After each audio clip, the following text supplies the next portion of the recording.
The crystalline spires of Zephyria Prime stretched endlessly toward twin purple suns, their surfaces reflecting the shimmering aurora that danced perpetually across the planet's atmospheric barrier. In the highest tower of the royal palace, Queen Valara sat motionless upon her bioluminescent throne, her four slender arms folded in contemplation as her large, opalescent eyes gazed out at the sprawling metropolis below. For 3 Earth years, or 15 Zephyrian cycles, as her people measured time, she had maintained this vigil, her grief as constant as the planet's twin heartbeats that pulsed through the living architecture around her. The Queen's translucent skin, normally a vibrant shade of azure that indicated health and vitality among her species, had dulled to a pale silver grey that spoke of profound sorrow. Her son, Prince Kaelin, had been conducting a routine exploration mission in the Outer Rim territories when his ship's quantum signature simply vanished from all tracking systems. No distress signal, no debris field, no trace of the advanced scout vessel that had been equipped with the latest in Zephyrian technology. It was as if he had simply ceased to exist, leaving behind only questions that gnawed at the Queen's consciousness like parasitic thoughts. "Your Majesty," came a gentle voice from the chamber's entrance. Ambassador Thyra, the Queen's most trusted advisor, approached with the characteristic graceful gait of their species, each step perfectly balanced on legs that bent in ways that would seem impossible to human observers. Her own skin carried the deep emerald hues that indicated advanced age and wisdom among the Zephyrians. "The Galactic Council session begins within the hour," Thyra continued, her voice carrying the melodic harmonics that made Zephyrian speech sound almost like singing to other species. "The trade negotiations with the Andromedans cannot proceed without your authorization." Queen Valara's secondary set of arms gestured dismissively, while her primary hands remained clasped in her lap. "The Andromedans can wait another cycle. Their desire for our bio-neural crystals isn't urgent enough to warrant interrupting this sacred time." "Sacred time, my queen?" Thyra's skin shifted to display concern patterns, subtle changes in pigmentation that served as emotional indicators among her people. "Forgive my directness, but this mourning period extends far beyond traditional customs. The people grow concerned about the succession protocols." The Queen's eyes, each one the size of a human fist and capable of seeing across multiple light spectrums, slowly turned toward her advisor. "Succession? Do you believe I'm dying, old friend?" "Not dying, Your Majesty, but perhaps diminishing," Thyra replied carefully, her diplomatic training evident in her measured words. "Your biorhythms have been irregular. The palace physicians report that your life force readings are at concerning levels." Queen Valara rose from her throne, her full height reaching nearly 3 meters, as her willowy form unfolded with otherworldly grace. The living walls around them pulsed with sympathetic bioluminescence, responding to her emotional state as they had been engineered to do millennia ago. "My son is out there, Thyra, somewhere in the vast darkness between stars. He may be calling for help that will never come." "The search fleets have covered 17 sectors," Thyra reminded her gently, her own grief evident in the subtle purpling of her skin edges. 300 vessels, including our most advanced long-range scouts. The quantum trail has gone completely cold." The Queen moved to the vast, transparent steel window that formed the eastern wall of her chamber, her bare feet making no sound on the bio-organic floor that adjusted its temperature to match her body heat. Below, the city of New Harmony bustled with activity as millions of Zephyrians went about their daily lives, their bioluminescent forms creating patterns of light that flowed through the streets like living rivers. "Tell me about the anomalous readings from Sector 47, she said suddenly, causing Thyra's skin to flash surprise colors. "Your Majesty, there have been no reports from—" "The deep space monitoring stations detected unusual quantum fluctuations near the Helix Nebula 3 days ago," the Queen interrupted, her voice carrying a tone that brooked no denial. fluctuations that matched the signature patterns of our scout vessel's emergency beacons. Thyra's expression grew concerned as she accessed the data through the neural interface crown that all high-ranking Zephyrians wore. The device, grown from the same bio-neural crystals that powered their civilization, allowed instant access to the planet's vast information networks. "I see the reports now, but, Your Majesty, those readings are extremely faint. They could be cosmic background radiation, pulsar emissions, or any number of natural phenomena. Or they could be my son," Queen Valara said, pressing one of her hands against the cool, transparent steel. "Prepare the royal flagship. I want a full scientific expedition ready for departure within 2 cycles. Your Majesty, please reconsider," Thyra pleaded, her skin now showing the deep crimson patterns that indicated distress. "The Galactic Council expects your presence. The trade agreements will wait," the Queen finished firmly. "I have spent too many cycles sitting in this chamber, allowing grief to paralyze me while my son might be fighting for survival. No longer." As if summoned by her renewed determination, a soft chime echoed through the chamber, the sound that indicated an urgent communication from the planet's orbital defense grid. Both Zephyrians turned toward the holographic projection system that materialized in the chamber's center, displaying the image of Admiral Zephon, commander of the Home Fleet. The Admiral's skin carried the distinctive silver patterns that marked him as a veteran of deep space operations, and his 4 eyes held an expression of barely contained excitement. "Your Majesty, forgive the intrusion, but we have an unprecedented situation developing in the outer system." "Speak freely, Admiral," Queen Valara commanded, her own skin beginning to show flecks of golden anticipation.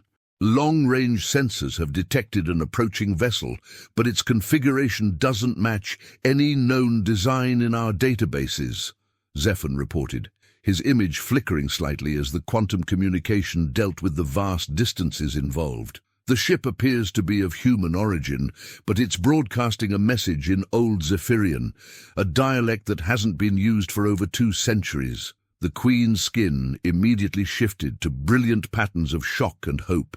Old Zephyrian had been Prince Kaelin's obsession during his youth, spending countless hours studying the ancient texts and practicing the archaic pronunciations. It had been one of many intellectual pursuits that had marked him as different from other young nobles, more interested in history and exploration than in court politics. "What does the message say?" she asked, her voice barely above a whisper. Admiral Zephon consulted his datapad, his expression growing more puzzled. "It's a formal request for an audience, Your Majesty, but the phrasing is unusual. It says, 'The lost son sends greetings through the hands of friendship. May the mother's heart find peace in the dawn of understanding.'" The chamber fell silent, except for the gentle humming of the bioluminescent walls. Queen Valara's skin cycled through a rapid series of color changes: hope, fear, disbelief, and desperate longing. Those words, that specific phrasing, had been part of an ancient Zephyrian poem that Kaelin had recited to her on the day before his departure, calling it his promise to return. "How long until the vessel reaches our system?" she asked, her voice steady, despite the emotional storm visible on her skin. "Approximately 6 standard hours, Your Majesty," the Admiral replied. "Should I deploy an intercept squadron?" "No," Queen Valara said, moving toward the chamber's preparation alcove where her ceremonial attire waited in biostasis fields. "I will meet this vessel personally. If my son has somehow found a way to send a message home, I will be there to receive it." Thyra stepped forward, her own skin now showing patterns of protective concern. "Your Majesty, this could be a trap. Humans have been known to use deception in their diplomatic efforts." The Queen paused in her preparations, considering the wisdom of her advisor's words. It was true that humanity's reputation in the galactic community was complicated. They were respected for their adaptability and resourcefulness, but also viewed with caution due to their unpredictable nature and tendency toward aggressive solutions. "Perhaps," she agreed, But if there is even the smallest chance that this message comes from Kalen, I must pursue it. My son's life is worth any risk to my own. As the Queen began the ritual preparation that would ready her for a formal first contact ceremony, she felt something stirring within her that had been dormant for 3 years: hope. The bioluminescent patterns on her skin began to show the first hints of the vibrant azure that had once marked her as one of the most vital rulers in Zephyrian history. Outside the palace windows, the twin suns began their slow descent toward the horizon, painting the sky in shades of purple and gold that seemed to promise new beginnings. In 6 hours, everything would change, though none of them could yet imagine how profoundly. The royal flagship, Luminous Dawn, hung in space like a jewel against the star field, its bio-organic hull pulsing with gentle waves of bioluminescence that marked it as a vessel of the Zephyrian fleet. Queen Valara stood on the observation deck, her ceremonial robes flowing around her like liquid starlight, their embedded bio-neural fibers responding to her emotional state with subtle shifts in pattern and hue. Through the vast, transparisteel viewport, she could see the approaching human vessel, a design so different from Zephyrian ships that it seemed almost primitive by comparison. Where her people's vessels were grown rather than built, their curves following the natural patterns of living organisms, the human ship was all angles and geometric precision, its metal hull scarred by what appeared to be years of deep space travel. "Fascinating," murmured Dr. Corvain, the royal xenobiologist, as he studied the readings from the ship's sensors. His skin displayed the neutral grey tones that indicated focused scientific interest. "The vessel shows signs of significant modification. Those aren't standard human engineering techniques." Admiral Zephon's voice came through the communication system, tense with barely controlled concern. "Your Majesty, we're receiving another transmission from the human vessel. They're requesting permission to dock, but—" He paused, clearly struggling with something. The voice speaking isn't human. Queen Valara's skin flashed patterns of confusion and hope. "What do you mean, Admiral?" "The vocal patterns match Zephyrian physiology, Your Majesty, but that's impossible. No Zephyrian has been reported in human space for over 50 years. The Queen moved closer to the viewport, her forearms clasping each other in the traditional posture of deep contemplation. "Put the transmission through to the observation deck speakers, Admiral. I want to hear this myself." The chamber filled with the familiar harmonic tones of Zephyrian speech, but the voice was strained, weakened by what sounded like prolonged hardship. "Royal Vessel Luminous Dawn. This is Scout Commander Kalen, requesting immediate audience with Her Majesty Queen Valara. I bring urgent information regarding human Zephyrian relations and a request for sanctuary." The words hit Queen Valara like a physical blow, causing her to stagger slightly as her skin cycled through violent bursts of every color in the Zephyrian emotional spectrum. Dr. Corvain immediately moved to support her, his own skin flashing medical concern patterns. "My queen," he said gently, "vocal analysis indicates this is indeed Prince Kalen's speech patterns, but there are significant alterations. Extended exposure to different atmospheric conditions, possible injury to the vocal organs, and—" He hesitated, consulting his instruments. "What appears to be cybernetic enhancement." "Cybernetic enhancement!" Queen Valara's voice barely contained her shock. Such technology was forbidden by Zephyrian law, viewed as a corruption of their natural bio-organic nature. Before Dr. Corvain could respond, the human vessel began its final approach to the docking bay, its movements precise, but somehow organic in their flow. As it drew closer, details became visible through the viewport that made the assembled Zephyrians exchange glances of amazement and concern.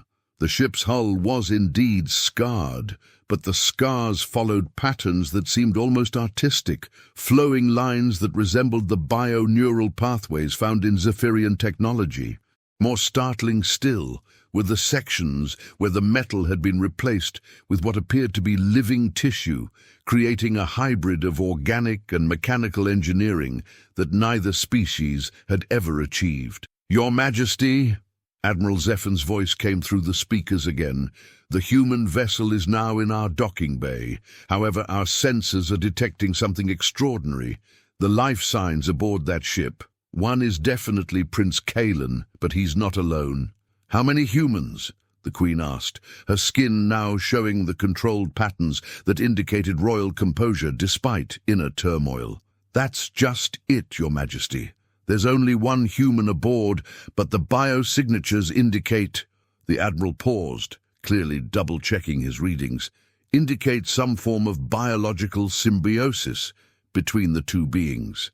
They appear to be sharing certain physiological systems." Queen Valara closed all four of her eyes, drawing upon decades of royal training to maintain her equilibrium in the face of revelations that challenged everything she understood about biology and physics. When she opened them again, her skin had settled into the deep blue patterns that indicated royal determination. "I will meet them in the formal reception chamber," she announced, her voice carrying the authority of her position despite the emotional earthquake she was experiencing. "Dr. Gorvain, I want full medical scanners ready, but kept on passive mode. If my son has somehow survived 3 years in human space, I won't risk harming him with invasive technology." The journey to the docking bay felt simultaneously eternal and instantaneous. As Queen Valara walked through the corridors of her flagship, crew members stopped their duties to bow respectfully, but she could see the concern patterns flickering across their skin.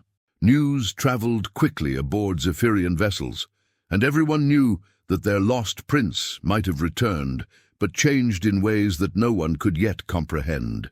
The formal reception chamber was a marvel of Zephyrian bioarchitecture, its walls capable of adjusting transparency, luminosity, and even gravitational orientation to accommodate visitors from different species.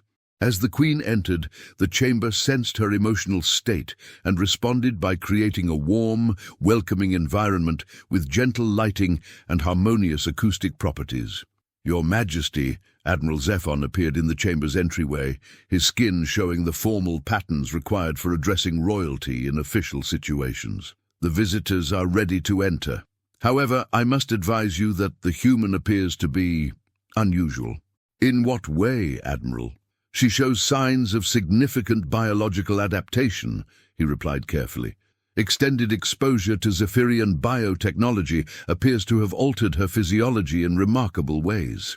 Before Queen Valara could respond, the chamber's entrance portal dilated, and 2 figures entered together. The first was unmistakably her son, though the sight of him nearly brought her to her knees.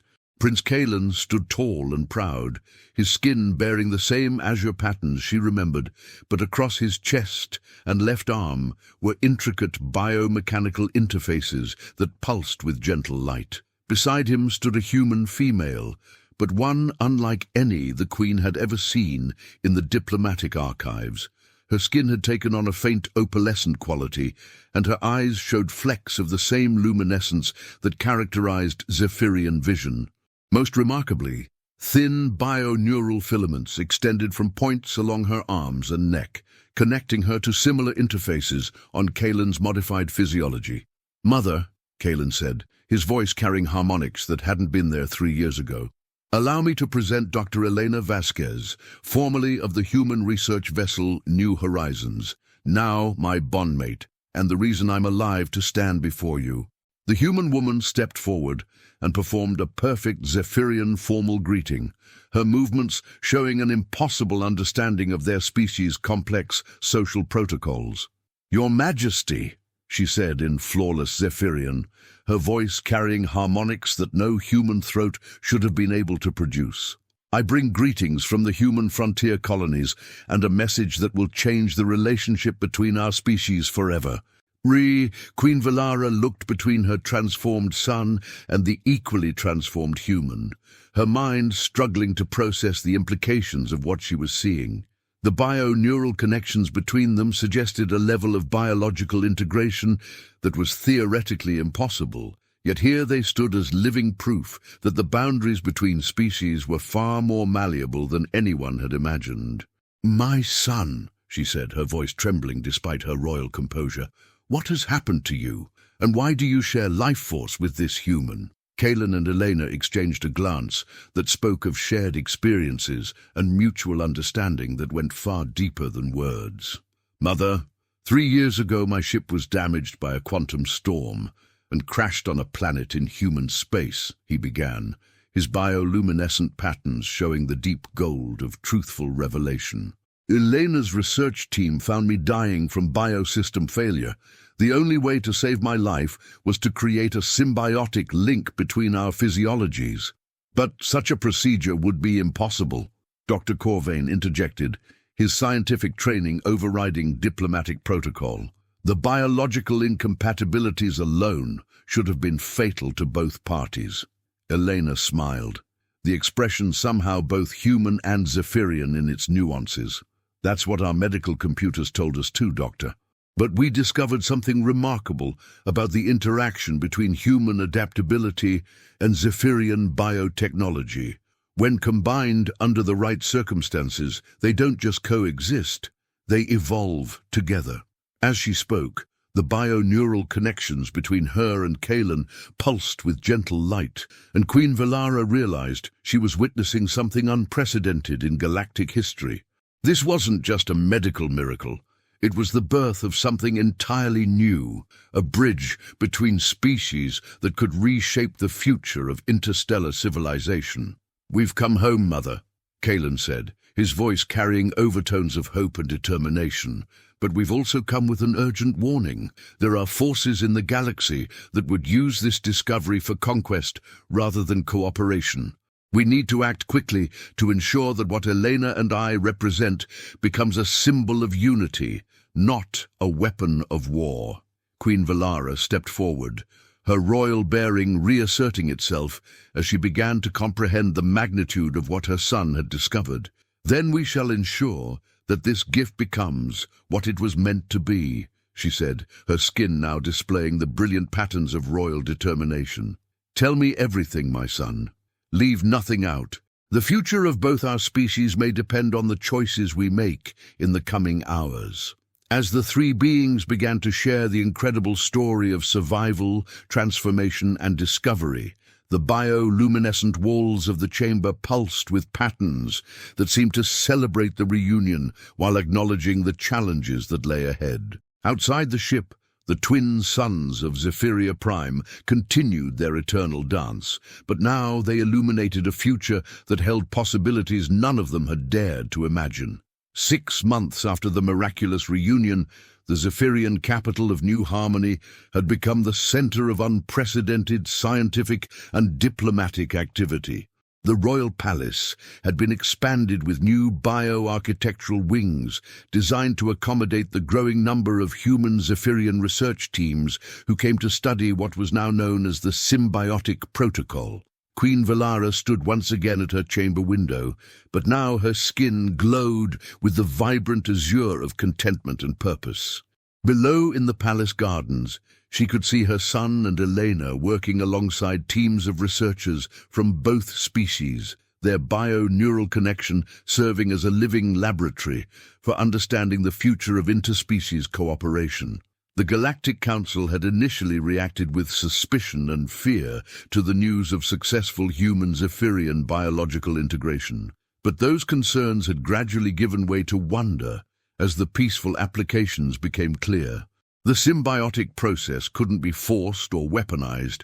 It required perfect compatibility and mutual consent, making it a symbol of voluntary unity rather than conquest. "Your Majesty," Ambassador Thera entered the chamber, her skin showing the pleased patterns of successful diplomacy. "The human ambassador has confirmed that Earth's government is prepared to sign the symbiotic accord.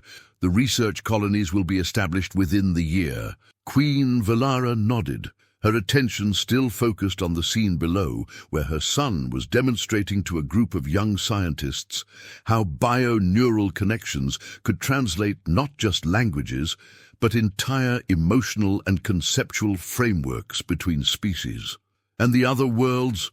17 systems have already requested to participate in the program, Thyra reported with satisfaction. It seems that the idea of voluntary evolutionary cooperation has captured imaginations across the galaxy. As if sensing her observation, Kalen looked up at the palace window and waved, his gesture simultaneously human and Zephyrian in its expressiveness. Elena, standing beside him, raised her own hand in greeting, the bio-neural filaments along her arm glowing softly in the afternoon light. Queen Valara smiled, an expression that carried all the joy of a mother reunited with her child and a ruler who had helped guide her people toward a future bright with possibility. The morning was over. The real adventure was just beginning. Thank you for joining us on this incredible journey across the stars.